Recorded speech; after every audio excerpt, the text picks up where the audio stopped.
revered Swami Shantatmananda Ji, Swami Vitamananda Ji, Swami Shuddhiranand Ji, for his very illuminating and brilliant lecture, which sort of humbles me and makes me very nervous to follow in his illustrious footsteps. Dr. Iswaran, Dr. Makrand Paranchpai. What can I say? I feel deeply honored and very blessed to share the stage with so many people of erudition and wisdom. I have no one special. I'm only I'm not a scholar. I'm a struggling aspirant, a sadhaka, and I do not speak from any profound wisdom or scholarship, but merely as a practitioner, and the elements that resonate with me personally.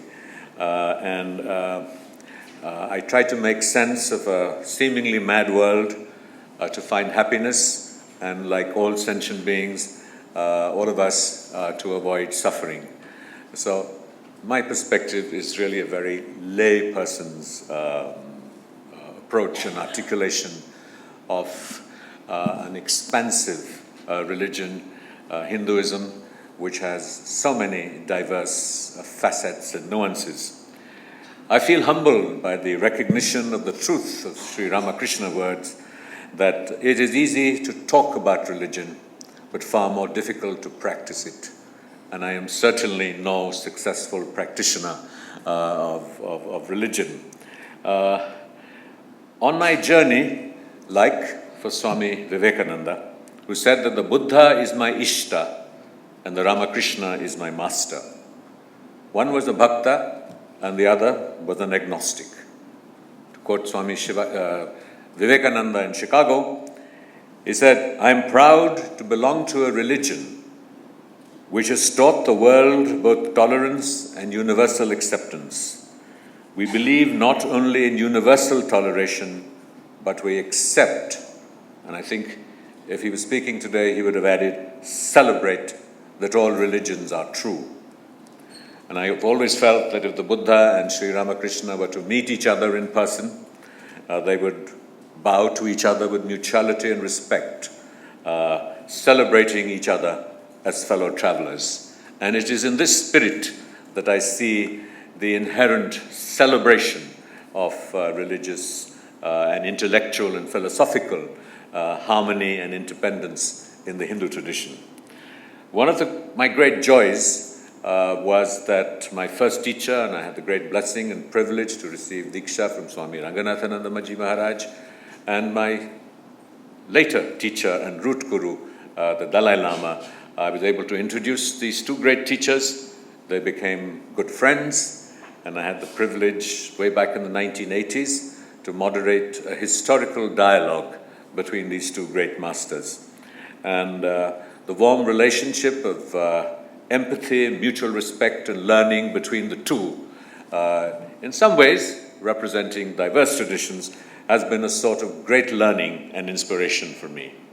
As has been my sort of very early induction, or in a sense involvement as listening to the lectures of Swami Ranganathananji in Calcutta with the Ramakrishna Mission. And I think that the Ramakrishna Mission itself is the embodiment of the aspiration of celebrating religious harmony. This is an amazing institution. 100 years after its founding, it is more than 100 years. It is democratic. It is without controversy. It celebrates diversity. It respects all religions.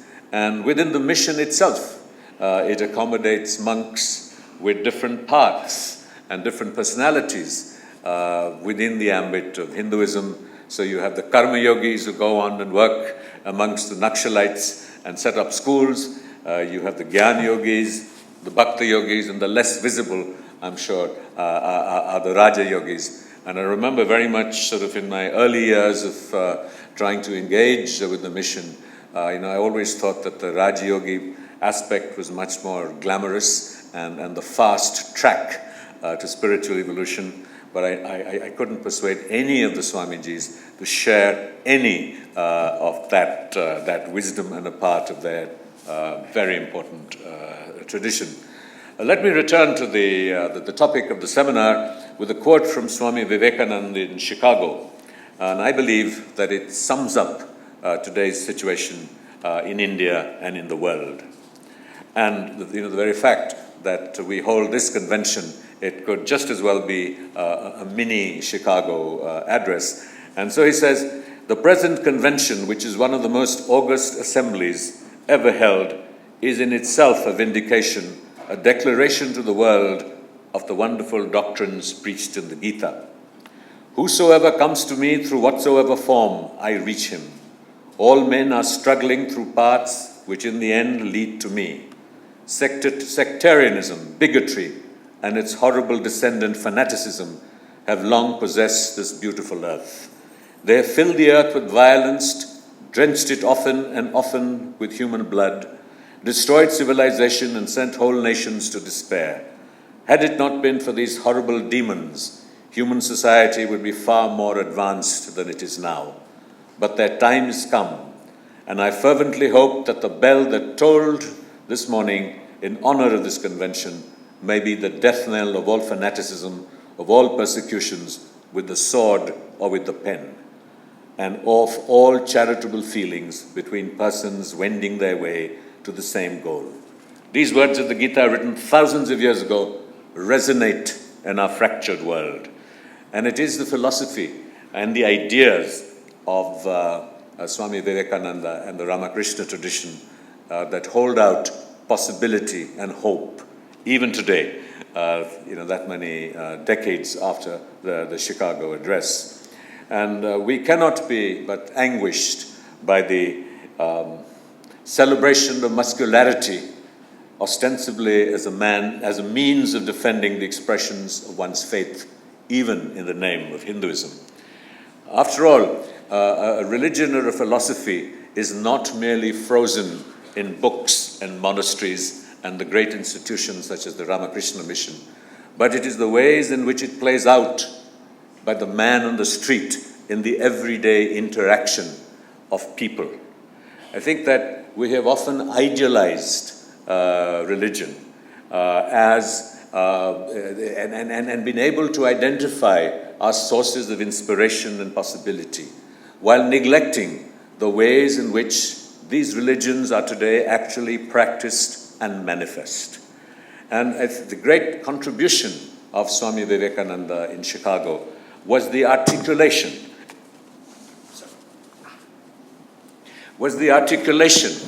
of a possibility, of a philosophy that brought to the fore an insight into social realities. And the great genius of our civilization heritage was not merely the philosophy or the wisdom aspect of it, but the method. And when I talk about the Ramakrishna mission with great reverence, awe, and respect, it is that our civilization combined aspects of wisdom with method. Whether it was yoga, whether it was the 4 yogas that Swami Vivekananda so brilliantly articulated, and that each person has a different mental disposition. And so if you're a Jnani yoga, you're a Bhakti yoga, or whatever aspect of it is, or a blend of these yogas, it gives you a concrete reference for action that goes beyond philosophical ideas and possibilities. So that makes this large, brilliant philosophical articulations accessible and provides a concrete way of taking that forward. This morning I will attempt to present my understanding of the inherent celebration of Hinduism and its diversity from the Ramakrishna Vivekananda tradition. Hinduism is this vast canvas, and I believe this tradition offers us a very unique and vital prism, like a searchlight that focuses on this. We need to be careful not to believe somehow that that our particular spotlight on a facet of a huge philosophy is superior to the others. That is a huge risk. that traditions and those of us who feel passionately about what we do risk undertaking. And that really is the source of a lot of conflict. And as I said, that as a child, of course, there is great reverence and devotion to Swami Vivekananda, but I was personally drawn to the narrative and the story of Thakur and Shri Ramakrishna. So, Swami Vivekananda described his master. He was a strange man, this Shri Ramakrishna Paramhans. Who was he? What radical and constructive means does he offer to bring about peace in a world of conflicting ideas? I think that it was Swamiji and the mission that began the first serious systematic articulation and I will quote extensively to demonstrate that they were amongst the first major movements, and Swami Vivekananda presented this on the global stage in Chicago, to begin to look at the imperative, the need to celebrate diversity, not merely accept it in today's vocabulary, but to reach out to them and to present a doctrine, to present a worldview that would bring this about. So they had the expansiveness to move beyond merely an articulation or a promotion of their ideas and traditions, to say, look, we have to be looking in a shrinking world, and this is 150 years ago, in a shrinking world, we have to be looking at the other faiths and traditions that we will have to engage with as possible paths. So Swamiji goes on to say, the time was ripe for one to be born who in one body would have the brilliant intellect of Shankara and the wonderfully expansive infinite heart of Chaitanya, one who would see in every sect the same spirit working, the same God, one who would see God in every being, one whose heart would weep for the poor, for the weak, for the outcast, for the downtrodden, for everyone in this world, inside India or outside India. And at the same time, whose grand, brilliant intellect would conceive of such noble thoughts as would harmonize all conflicting sects, not only in India but outside India, and bring a marvelous harmony, the universal religion of head and heart, into existence.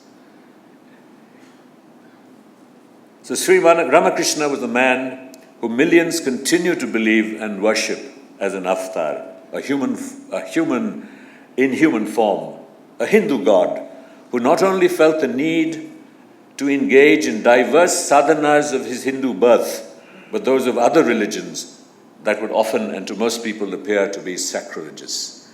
And this is not something that he did in private. He engaged in this in full public view. So it was not only a part of his own inner journey, but he was sending out a message of inclusiveness, not only through intellectual understanding, but through the actual practice of the method and hence the experience of different traditions. He was not a great logician or scholar. He did not write himself. He read no books. Other people wrote down what he spoke. He taught much more through the way he, in modern jargon, walked his talk. His life speaks more than his words or any doctrine that he proclaimed. He does not belong to the geographical boundaries defined by British mapmakers, but springs forth from India's womb with a message and inspiration, an example for all mankind. What did Ramakrishna teach? It is seminal. He taught us in the spiritual laboratory of Dakkaneshwar that conflicting ideas about the most vital aspect of our lives and beliefs, our faith, our religion, through constructive and radical means, enrich us individually and nurture harmony. If he could demonstrate with one of the most powerful and intimate aspects of our lives, religion, we can surely apply these principles to other ideas and issues that divide us. Sri Ramakrishna liberated religion from the concepts that limited it. How often do we intellectually verbalize and move away impressed with the idea, but not transformed by the realization of it so that it impacts our deepest reflexive responses? That, as I mentioned in terms of method, is the genius of our civilizational heritage. Religion did not mean for him a particular creed a particular concept of God, a particular mode of worship or self-discipline, a particular set of rituals and practices, or a particular organization or structure. Different religions are only seemingly in conflict with one another in terms of ideas, practices, and conventions. They are actually diverse, but potentially complementary parts to the shared human aspiration to find happiness and move beyond the inevitable suffering of the human condition. It is important that we recognize, just as our faith, our philosophy, seems to us often as the ultimate truth or the ultimate reality, that other faiths and traditions that we engage with, their truth seems to them to be final and absolute. And it is when we sort of try and assert that our truth is somewhat superior or exclusive to their truth that conflict is born. So we have to move beyond the rhetoric of religious harmony to the more experiential manifestation of it. And what sort of has excited me about Shri Ramakrishna was this is a man who walked his talk, who so publicly experienced his experiences that was so transforming. And it was perhaps the most, I mean, I'm not a scholar of history or religious history or even recent history, but I think he singularly allowed, encouraged, and facilitated the documentation through Sri M and the articulation of his sadhana and the experiences that he actually went through in public view. Usually in our tradition, these have been closeted or held in the distant mountain tops of the Himalayas. So here was the man in Dakkaneshwar, in full public view, was engaging in these diverse practices. We learn from Sri Ramakrishna's life that this is possible when the personal experience of the true nature of reality is actually lived and experienced and not merely intellectually conceptualized, and that it circumscribes our lives. It cannot be adequately described in concepts, though adepts over millennia have sought to evoke a sense of it through poetic and other literary devices. I often say, sometimes, even if I were to try and describe to you the taste of a cup of tea or Coca-Cola, I couldn't do that. And yet we somehow expect or ask for of our scriptures and our traditions to give us a sense or an experience intellectually of such complex interior experiences that finally lead to the transformation that brings about harmony between man and man, man and the environment, and man and all sentient beings. For Sri Ramakrishna, I quote, "The ultimate reality is in essence a principle of intelligence. It is this intelligent principle that is variously known as God, Allah, Buddha, Shiva, Vishnu, Brahman, etc. in the different religions of the world. It is both personal and impersonal, with attributes and without attributes. Impersonal does not mean less than personal, but without the limitations of personality. While reality transcends every form of relation in its absolute nature, it is in its cosmic aspect intimately related to the world of living and non-living beings too, as their cause, support, and substratum." What was the driving motivation of Sri Ramakrishna's life? It was his insatiable hunger to know God and to experience God. I continue to use the word God because that is the word he used. It could legitimately be substituted by divine or the ultimate truth or ultimate reality. It is this that shaped his life from his early youth and later as a worshipper of Kali in the temple of Dakkaneshwar. He was not content with the conventional worship of the image of Kali, but wanted to see God and feel God's presence, God to whom he related as his divine mother. Day after day, he would stand before the image of Kali and pray, not merely with words, but an intense yearning. "O Mother, dost thou really exist? If that thou does exist, why am I not able to see thee?" Every day spent without the vision of Ramakrishna was a day full of anguish and pain to him. His heart broke and bled. In his intense longing for God, he appeared to many completely mad. He abandoned conventional ways of worship and would cry as any child would for their lost mother. His suffering, his craving for God was intense and unbearable.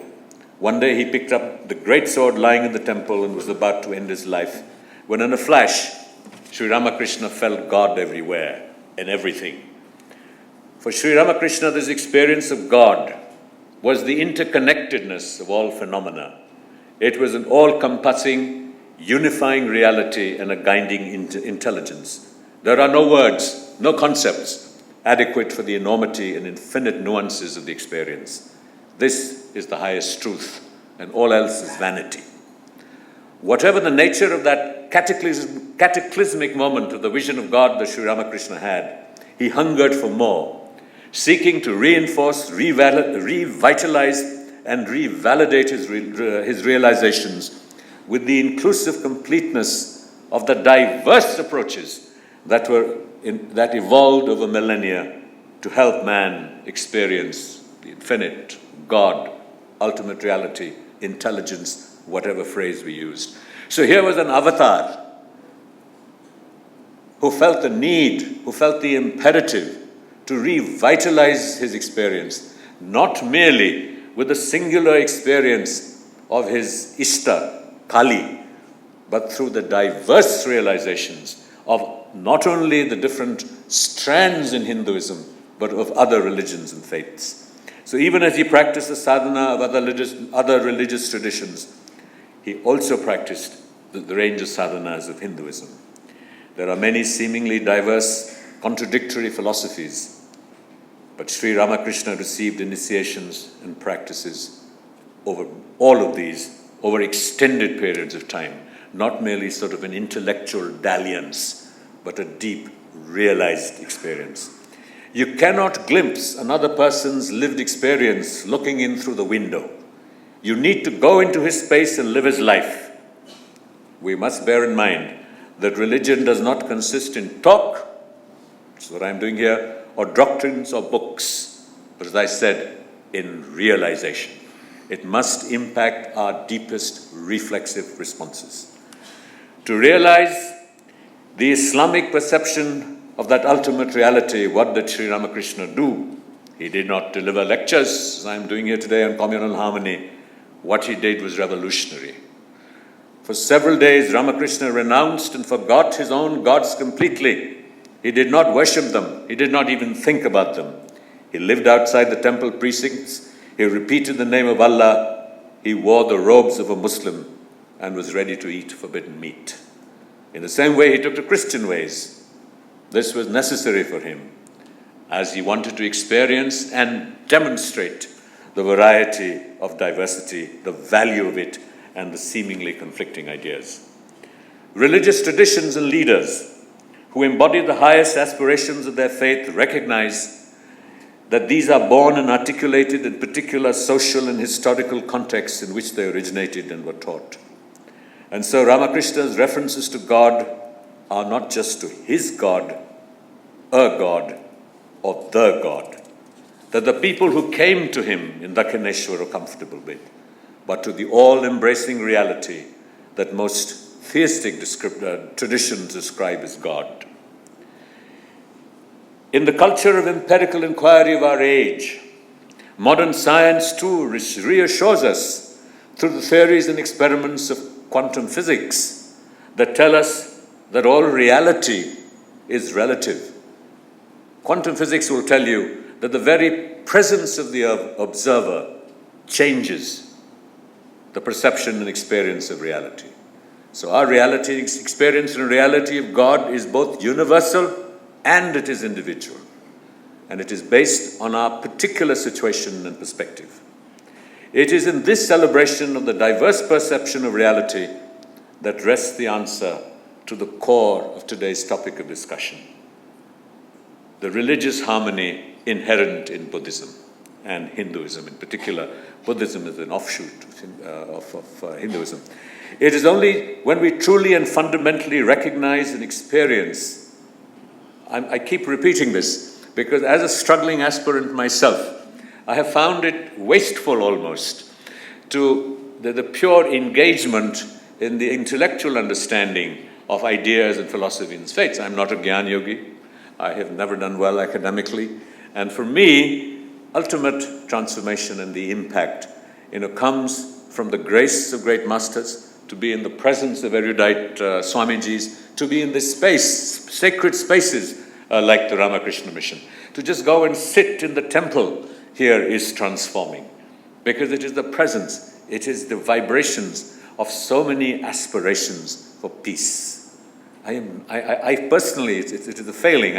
And so you will find me constantly repeating this imperative for realization. Because so often I find that we go to listen to profound lectures and we're impressed and we're moved, but we return to the mundaneness of our everyday lives. We go into churches and temples and come out not transformed. So it just becomes, a sort of like paying our dues or a rubber stamp of legitimacy. Our world confronts so many crises because of our sense of superiority about our truths. We must move beyond the syncretic, didactic assumption that all religions teach the same thing.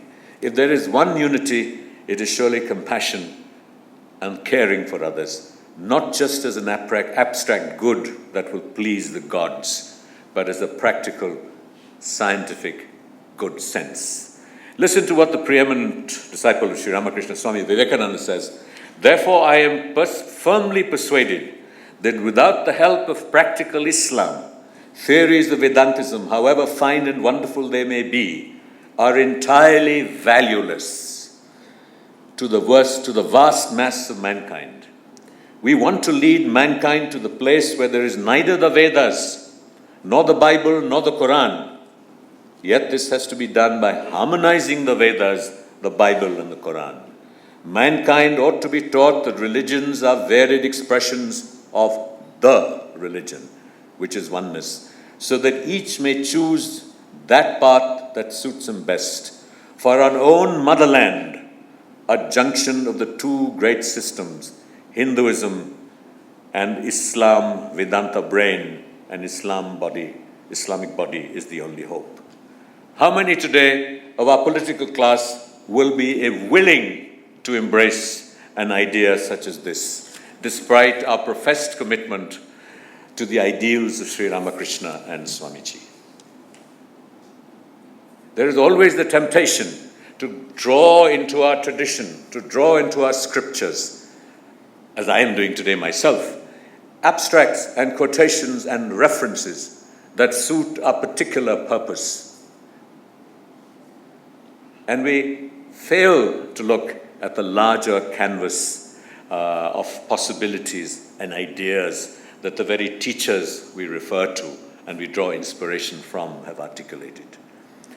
It is far easier to talk about these things than to take personal responsibility and to initiate change from within ourselves. Man has an idea that there can be only one religion and that there can be only one prophet or one teaching or one philosophy. But studying the lives of the great messengers, we find that each, as it were, was destined to play a part, and a part only, and that the harmony consists in the sum total of all the great masters, not in one note. Sri Ramakrishna said, God can be realized through all paths.